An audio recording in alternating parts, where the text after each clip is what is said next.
Well, welcome into another podcast for the Oklahoma Sports Network and The Point After. And we're so glad that you could join us today. Just talking a little bit of high school sports and especially high school football as it comes to its conclusion. Just seems like a couple weeks ago we were bragging up how this was all getting started for the exciting part of the season because fall sports was coming to an end. You had volleyball and you had softball and their winners and cross country finished. And then we looked up and lo and behold, that 4-week run called the playoffs to the state title is upon us, and 2 in the books for some of the schools. Some of them are looking into getting into their first semifinal game because it's a week off. And let's just kind of explain that here in just a minute. But first and foremost, thank you to Cameron University for allowing us to use their podcast room. We appreciate our relationship with them here in the CEDIS building. Our office is just right down the hall, so we really appreciate that.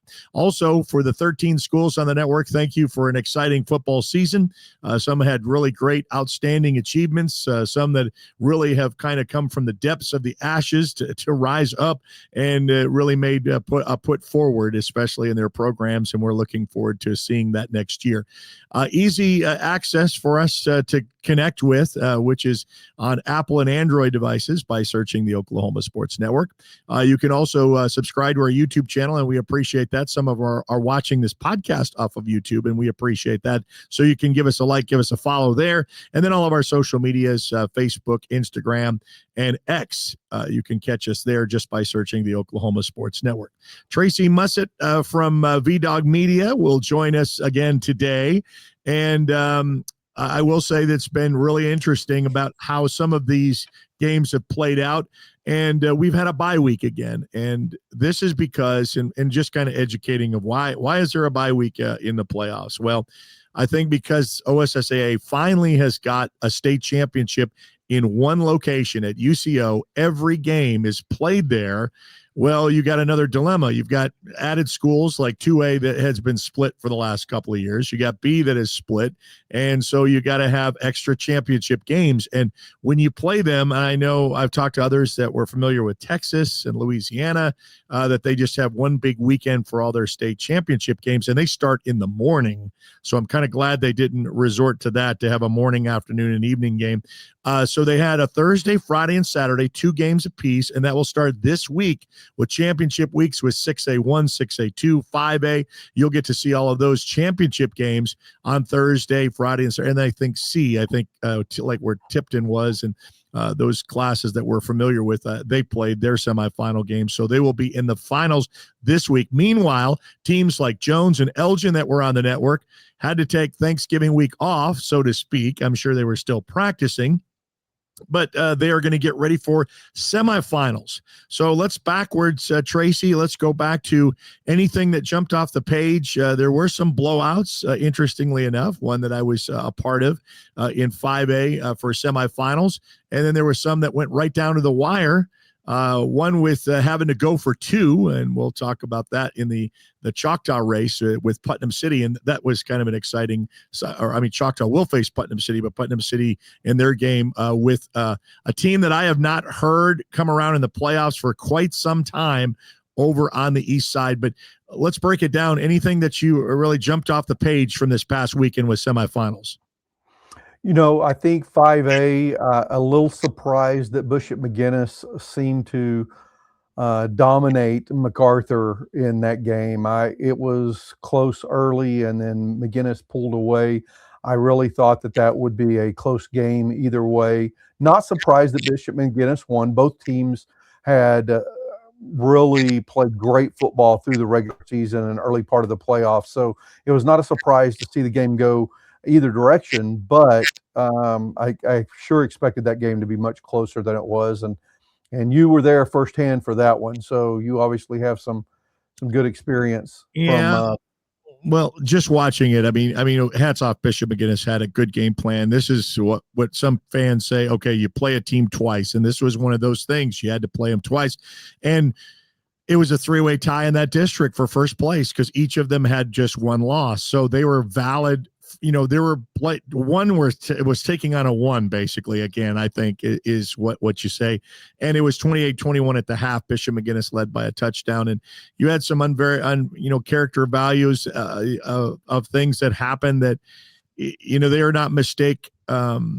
A team that you will capitalize on your mistakes is Bishop McGinnis. They make no mistakes basically at all. In fact, all of their 4 quarters didn't make any mistakes, and MacArthur did. It was a pick 6. There was a kickoff return touchdown. You adds up those snowball things, and your kids are still playing. These are not professional athletes, and so they can kind of emotionally get down when they're down a score or 2 scores, and then all of a sudden it starts to unravel. So, but I think Bishop McGinnis really, I think they had something to prove. I think they didn't like that sting that was left in week 10 where they were 9-0, ready to win a district, and MacArthur had to come in there and not only get a win, but win by 10. So they beat them by 14. I saw one of the interviews of one of the kids afterwards, and they said they just kind of weren't really in that game. So they just really kind of made it a point. And I know that's what's going to happen, very physical. And so that was good. And, on the other side, Carl Albert is Carl Albert. And so they're back in for another state run. They have 20 on their sights. And when I say 20, it will be looking for their 20th state title in football. And that would be a new state record because they and Ada share the 19th slot right now with 19 state championships. In fact, it was just a really good rundown of effort. And there was one standout, of course, the junior running back that I want to mention is Elijah Matthews. He's broken the Titan record in the semifinal game against Newcastle for total touchdowns in a season with 40 touchdowns this season. The previous set was an OU standout, now Xavier Robinson, X as they call him, at 39. And he's just a junior, and he's coming back. And so it will be a good showdown from what you and I were talking about, which historically fans know, coaches know, and players may not, because Newcastle and Bishop McGinnis were kind of up in, one was coming up from 4A, and so they came over in that other side, and that's when Bishop McGinnis switched.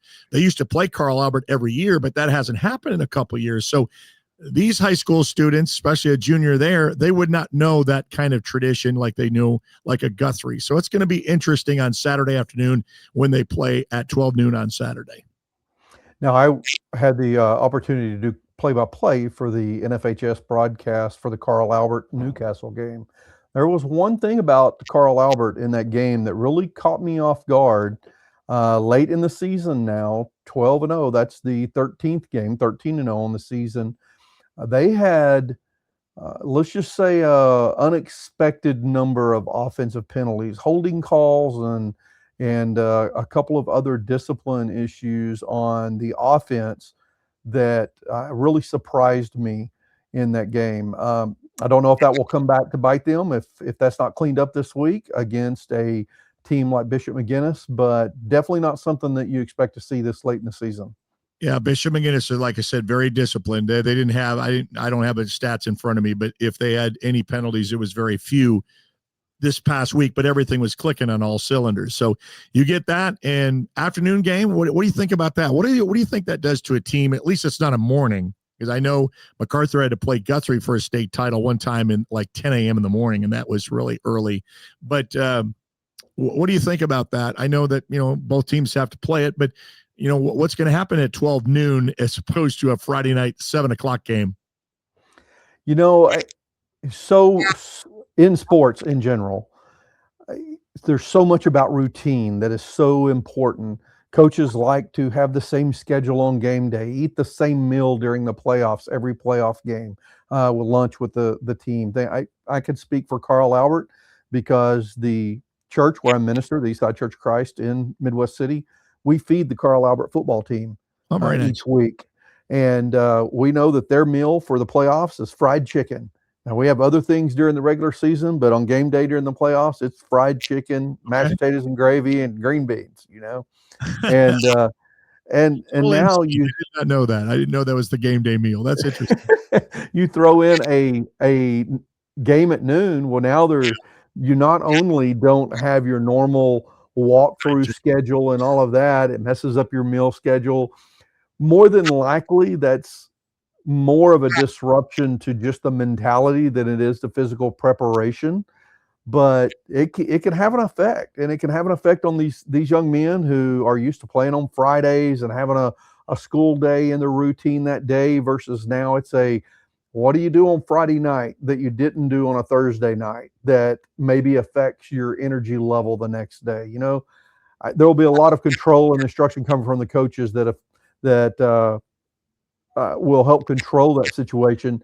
But it could be a factor, and it's a factor to the fans.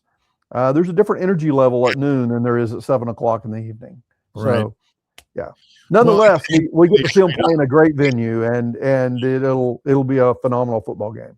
Yeah, and the thing is that you're used to it in that format with a lot of people going to these finals games, and I like the daytime. It's pretty nice. You can see a lot better, as far as that. But you lose a little bit of that nighttime experience. So yeah, that's the 5A championship. Will be Saturday at noon.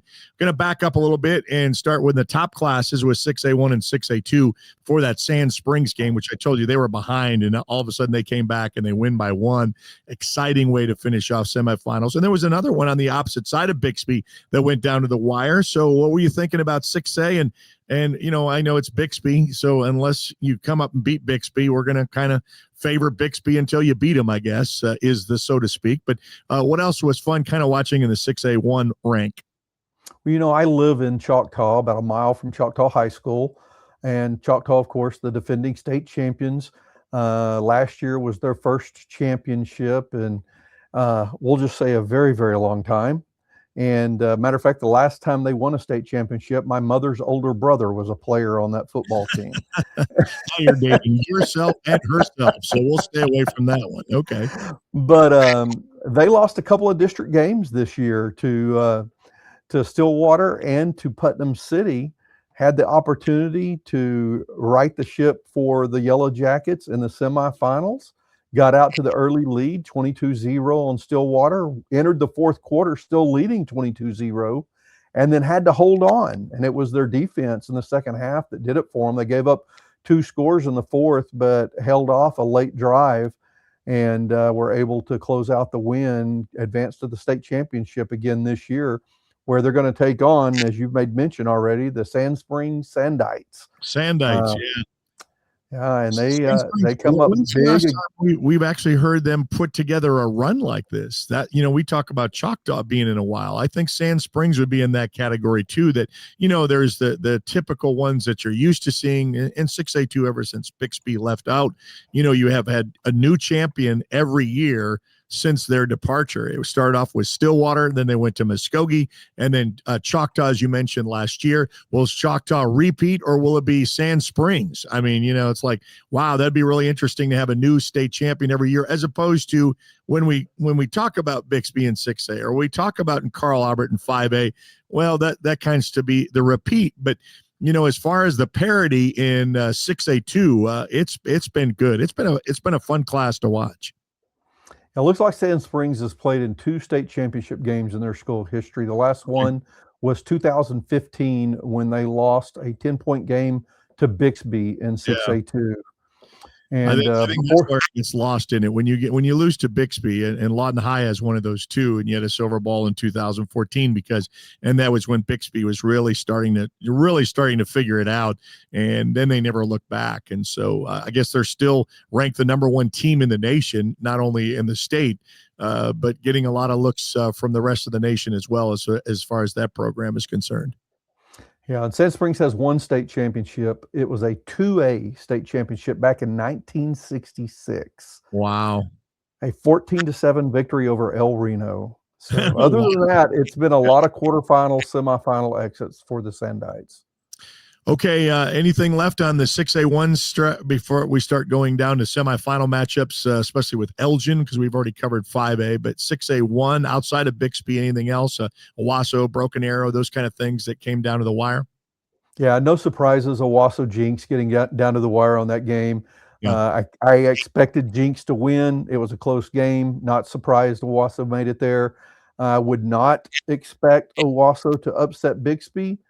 I would consider that somewhat a shocker if it happened, but the Right. game has to be played, and you never know what can happen on the football field. Yeah, that's true. And it's high school football. Okay, 4A, been a while since we've talked about these teams because, as we said in the beginning of this podcast, they were on a bye week during Thanksgiving. So I kind of hate it for teams. I know you can enjoy a little bit of the rest off, but kind of like what MacArthur was, they were kind of like a hot team going in, and you kind of want to continue that.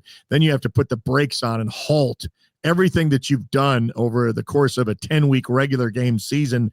And then all of a sudden you play one playoff game and then you're off. So that goes for Tuttle and that goes for Elgin. Elgin and Cushing, very interesting. Cushing a couple of years ago, I thought was the lead favorite because they had already beat Watauga. They beat them in regular season, and then it didn't happen. So Cushing is now 11-1. Elgin is 12-0.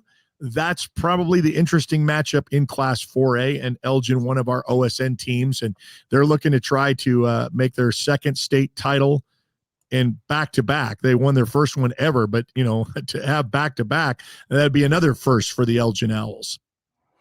Yeah, and I really don't expect Cushing to push them late in the game. It might be a close first half. I would expect Elgin to pull away with that one late.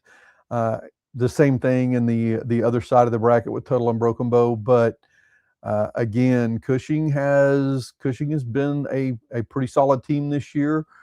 They struggled a little bit in the middle of the season in a game with Fort Gibson.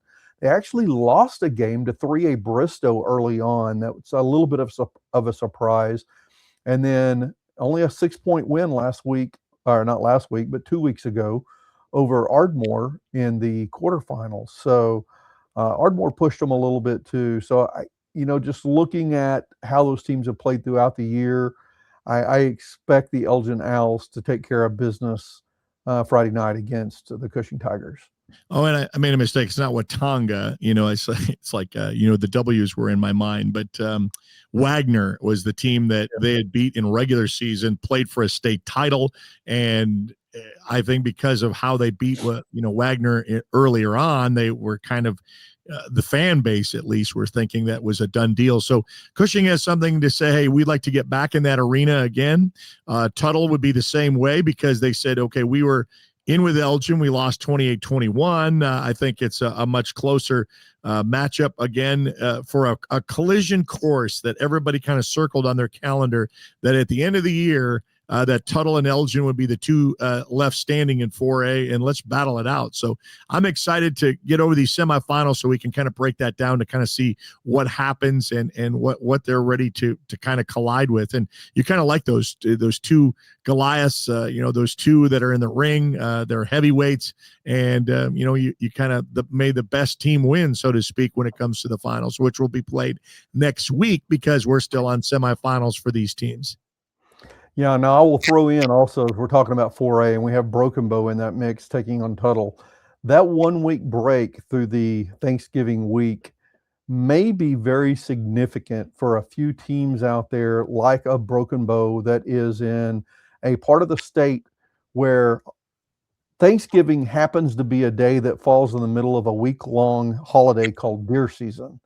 I can tell you, being from McCurtain County, from southeast Oklahoma, that families there, it's a week-long holiday. They pack up, they build their cities up in the hills and the woods and camp out for the whole week. They have Thanksgiving meal cooked over the open fire and the campers and stuff up in the deer camp, and it is a big thing, and it has a significant impact on some of these programs when there are players trying to manage that family time in the woods with a game that week. And so still have practice that week, but probably gave some of those coaches a little bit of the break in managing player time, and probably helped them out just a hair.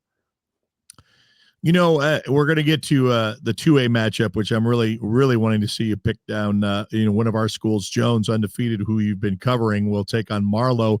I'll have the privilege to be able to do that game for the NFHS network. Just like you mentioned, you did the Carl Albert game last week. I was tied up with a broadcast, so I was able to cut away now to really see that one. But my reflections on semifinal weeks that have already transpired. Another one, hats off to Ryan, who had to beat Tipton twice in a year because they beat him in the regular season, and that went down to the wire toe-to-toe. And Coach White from Tipton, he's, of course, got a great established program, and that went right down to the wire, just like you would expect. 8-man football, kind of exciting. It's kind of a track meet at times, but when these clash, when it's semifinals, it's not, because that's the only ones that have run rules, so a lot of games can be done at the half, can be done in the third quarter. This went all the way to the last tick of the fourth quarter because you have two great, excellent programs. So hats off to Ryan, who did, like Bishop McGuinness, they split that. You had teams that had to beat someone twice because they've had to play, and sometimes they get it done. So hats off to Ryan as they enter into a state finals this coming week, which is, I think, on Thursday. I think they'll play. Yeah, that game is actually on Friday at noon. Oh, Friday. Okay, sorry. Yeah. The two Class B games are on Thursday. On Thursday. The Class C game is a Friday noon game. Of course, Ryan taking on the Medford Cardinals, and Medford putting 72 points on a really good Timberlake team in the semifinals. Now, Ryan, of note, is looking for their first ever state championship in football. That is cool. So, I mean, that's with a mission. You kind of, if it's an underdog or someone that's never done something before, their first time, like Elgin last year, we were so thrilled that they first got, their first ever state champion. I was with the MacArthur team when they won their first one. They had won 6 previous backups, state silver balls. And to get that first one, it really is special, and it's very memorable. Okay, so let's slide back over to the 2A. I know we're not going in order, so no one's calling us on it to say, hey, how come you didn't go from 6A all the way down in chronological order? 2A, I'm excited because Jones, on a mission ever since last year, coming up empty from what they were challenged last year, has never looked back. I mean, a team that has just steamrolled their regular season into where they're at, but they're going to face a Marlow team who has had recent success and a recent state title not too long ago for the community to remember, and they're looking for something too when it comes to advancing to a state title. Yeah, Marlow with that state championship back in 2021 defeated Washington 17-13, and those two teams have just continued to battle it out in district play. Washington getting the edge by 1 score over Marlow in district play this year. Both of those two teams still alive. Jones, their last state championship coming back in 2016 when they defeated Plainview 16-6. So both of their state championships coming in low-scoring games, which is not unusual when you have two solid defenses facing each other. This year, 2 weeks ago, that Jones game against the Sequoia Tahlequah Indians, it surprised me a little bit. I knew Jones is really good this year. I've been watching them play since midseason when I started doing play-by-play for their games. I've seen them not struggle against what I thought were really good teams. I've seen them make teams that I thought were good look not so great. And one of those teams, the Oklahoma Christian Saints, still alive. They beat Oklahoma Christian. The final score in that was 40-28 after a late score by Oklahoma Christian on their home field. But that team's still alive after defeating Metro Christian in the quarterfinals. They'll take on Washington in the other half of the 2A1 bracket. There's a possible district matchup coming in state championship if both Jones and Oklahoma Christian could win. But I was just really surprised by the Jones defense again, even though I shouldn't have been surprised. They have played so solid all year. No one running for short yardage against them. A 3rd and short, a team thinks they're going to run for it, and they just keep coming up short every time against that Jones defensive line. And then the Jones offense getting it done down the field, running the ball, throwing the ball. Asen Hansen threw some of the most beautiful on-target balls to receivers that were running full speed down the field and never had to break stride to catch it, just right in the breadbasket. It hit them in the numbers at full speed, 30, 40 yards downfield, the way I remember it. Just beautiful passes. And then the offensive line opening up big holes. So they handled Sequoia Tahlequah without any trouble at all. Now taking on this Marlowe team, I believe this is going to be the next level up. I believe it was Marlowe, Washington, and Jones all year long, and now they're going to get to face off against one of those other opponents. And I'm excited to be able to call that game again Friday night. Yeah, and it'll be an audio only presentation. And if you want to watch it, you can either get Tracy or you get me. You're going to see that on the NFHS network for those who subscribe to that. You'll be able to watch it for a semifinal matchup. I know you've done a lot of homework on this. I'm really interested to find out what your take is about how this Jones-Marlowe game will play out. I'll be honest with you. After last week or the quarterfinal game, it's really how they played against Sequoia Tahlequah, the Longhorns, has really changed my perspective on this game. I believe that Marlowe's defense is going to buckle down and hold them early. I believe we'll have a low-score lead by Jones toward the end of the first quarter. It might be a 14-7 or even a 7-0 game. I think the Jones defense is going to ultimately be dominant in the game. I believe Jones will find some success late in the game as well and eventually win by 2 to 3 scores and what will look like a comfortable win. But I think they'll have to fight for everything in the first half of the game. Yeah. And so, yeah, when you mentioned those three, it was the ones that the cream rises to the top, Jones, Washington, Marlowe. We've heard that all season long and what they've been able to do. Nothing against the Christian schools, which has also been, a foe, and especially in the district where Jones is. But yeah, I'm looking forward to it. Fridays come quickly and they're enjoyable. And I'm trying to, do what coaches tell players like seniors, just enjoy the moment, because we're going to look up and it's going to be Christmas time and we're going to say, okay. And basketball, by the way, starts tonight. We have Altus on the network playing MacArthur at MacArthur for both boys and girls. So yeah, a little bit of overlap when we saw some of the fall sports come to a conclusion, and this is in full swing.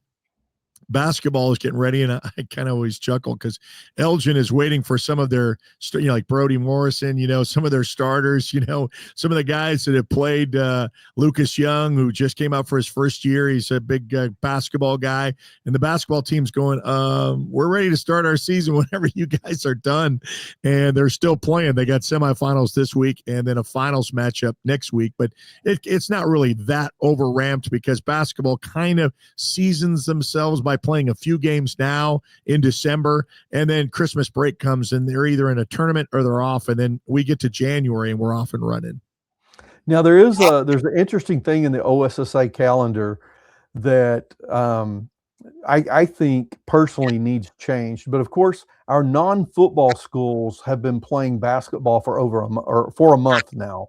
Wow. And even some of the football schools are involved in tournaments this week. This is a basketball tournament week for OSSAA.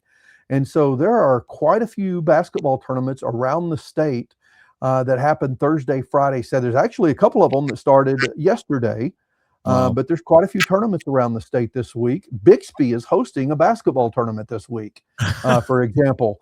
And it's a big tournament, and there are a lot of football schools that are involved in that tournament. So it's not just the smaller schools, but the smaller schools specifically are heavily involved in tournaments this week. I've been posting tournament brackets, on my social media pages to try to keep folks apprised of where they can go to watch a basketball game. But I think that's something OSSA really needs to take a look at. As long as they're going to have these bye weeks and the playoffs are pushed out another week to the second week of December, having a lot of basketball tournaments at the same time the state championship games are being played in football might be something that should be considered for change. And of course, I know school lets out and they enter Christmas break, and you can only handle so many tournaments over Christmas break. But I just find that an interesting conflict in the schedule.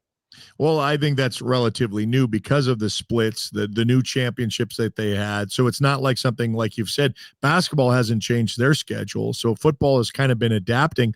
And maybe, and I'm not suggesting this, but maybe they have to move to like what Texas and other states have done is make a morning championship game. And I know you're going to get a lot of groans and moans about that, but to get them in, if you're going to have it still at one location, which has been very good.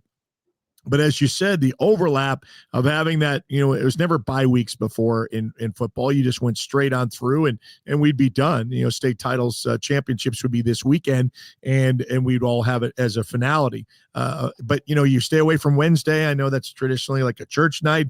And then, do you do mornings? And, of course you don't do Sunday. So what are you going to do? I'm sure that they've kind of hashed these things around, but it's, that's above my pay grade. Someone else always worries about that.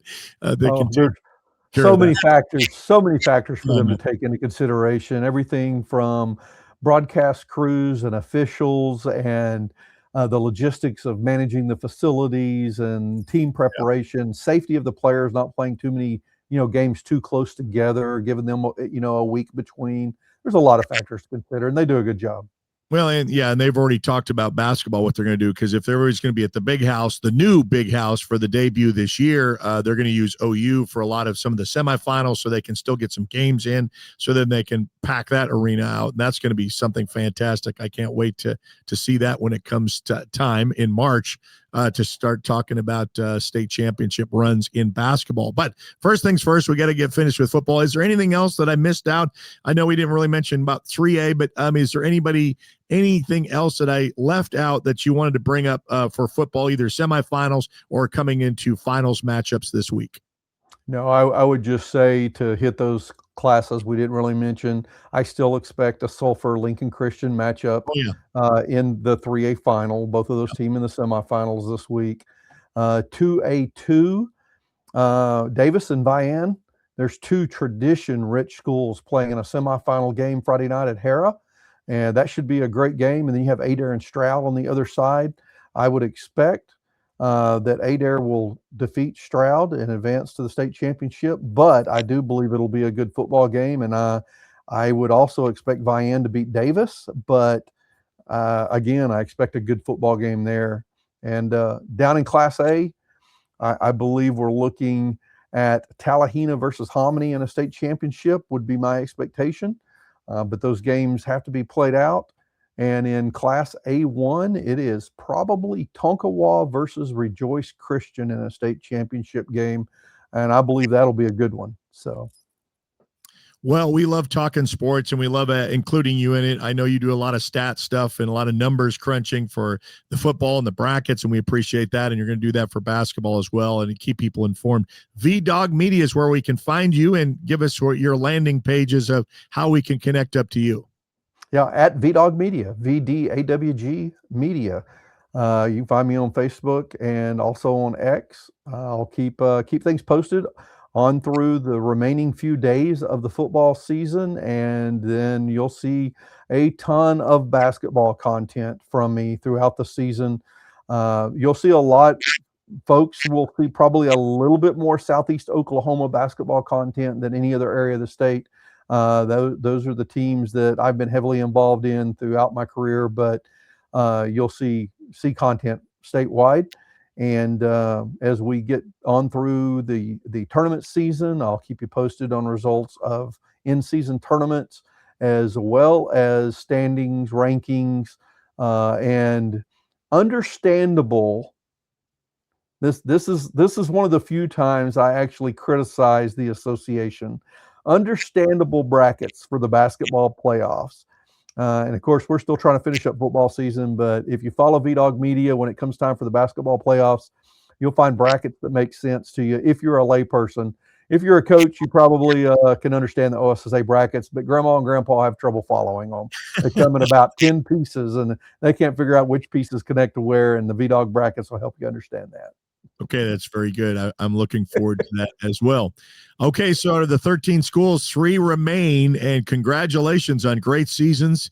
Carl Albert tries to go for lucky number 20 as they will try to surpass Ada with the most state titles in any school, any class in the state of Oklahoma, and they will take on Bishop McGuinness Saturday at noon. And you can catch our audio-only presentation on the Oklahoma Sports Network on the Carl Albert channel. And a lot of people do that. I mean, obviously, why are you doing that? Or, we want to see guys in the studio, and you're going to have to do that for the 2A. But there's a lot of people that want real-time results. They just don't want to score every now and then where they can get in other venues, but they want real-time stuff. So just like listening to the radio back in the day, and that's kind of where my format that I came from. So Carl Albert, good luck to Jones and Elgin semifinals, still pushing on. Boy, I would like to see this, though. Listen to this. If we have 13 schools in the network, we could have a possible 3 state champions this year. We had 2 last year with Carl Albert and Elgin. I would like to have Carl Albert, Elgin, and Jones all finishing it out with state titles. That would be awesome for our network. I'm getting a little greedy, of course. Hey, those are great possibilities. Yeah. Carl Albert, the clear favorite in 5A and defending champ. Elgin, defending champ in 4A.